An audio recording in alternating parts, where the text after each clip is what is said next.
जो लोग अनेक को बॉलीवुड का नेक्स्ट धाकड़ बता रहे हैं और एक डिजास्टर मूवी कह रहे हैं, वो लोग पहले ये देखें। धाकड़ का 8th डे कलेक्शन, 8वें दिन धाकड़ के सिर्फ 20 टिकट बिके और कलेक्शन रहा 4,420 रुपए। मुझे नहीं लगता कि अनेक को कभी ये दिन देखना पड़ेगा, और अनेक को ही क्या, किसी भी बॉलीवुड की मूवी को ये दिन देखना नहीं पड़ेगा।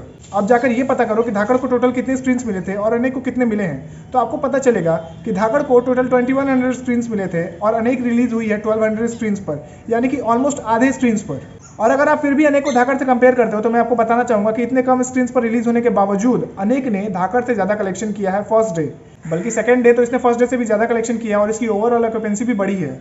सिनेमा के इस दौर में जहां बॉलीवुड साउथ की फिल्मों की रीमेक के लिए आए दिन ट्रोल हो रहा है, वहां आयुष्मान खुराना इकलौते ऐसे बॉलीवुड एक्टर हैं जिनकी फिल्मों का साउथ में रीमेक बनता है, लेकिन इसके बारे में कोई बात नहीं करेगा। देखो, मैं अनेक की स्टोरी की बात नहीं कर रहा कि स्टोरी अच्छी है या नहीं, या आयुष्मान खुराना के स्क्रीन प्रेजेंस कैसा है, मैं इसकी बातें नहीं कर रहा। मैं तो बस पब्लिक के रिस्पॉन्स की बात कर रहा हूँ। मानता हूँ अनेक को उस तरह का रिस्पॉन्स नहीं मिला जिस तरह की उम्मीद की गई थी, लेकिन ऐसा इसलिए है क्योंकि लोग आयुष्मान खुराना से इससे ज्यादा उम्मीद करते हैं, क्योंकि बंदे ने ऐसा स्टैंडर्ड सेट किया है खुद का। और अगर एक मूवी नहीं चली या उस तरह से नहीं चली जैसी चलनी चाहिए थी, तो उसमें यह कहने की क्या जरूरत है कि एक्टिंग छोड़कर वापस आरजे वाला जॉब करने लगो। मतलब इतनी बुरी भी नहीं थी भाई।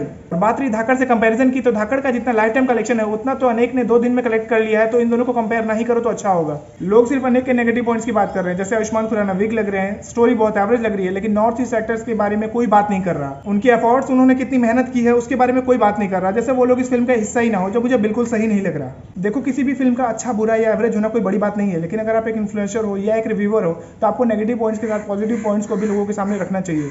बाकी आप मुझे कमेंट करके बताओ कि अनेक को पब्लिक का इतना वीक रिस्पॉन्स क्यों मिल रहा है। क्या सच में स्टोरी इतनी एवरेज है या कोई और कारण है? कमेंट में लिखकर बताओ। और हम मिलते हैं जल्दी अपने अगले वीडियो में, तब तक के लिए बाय बाय।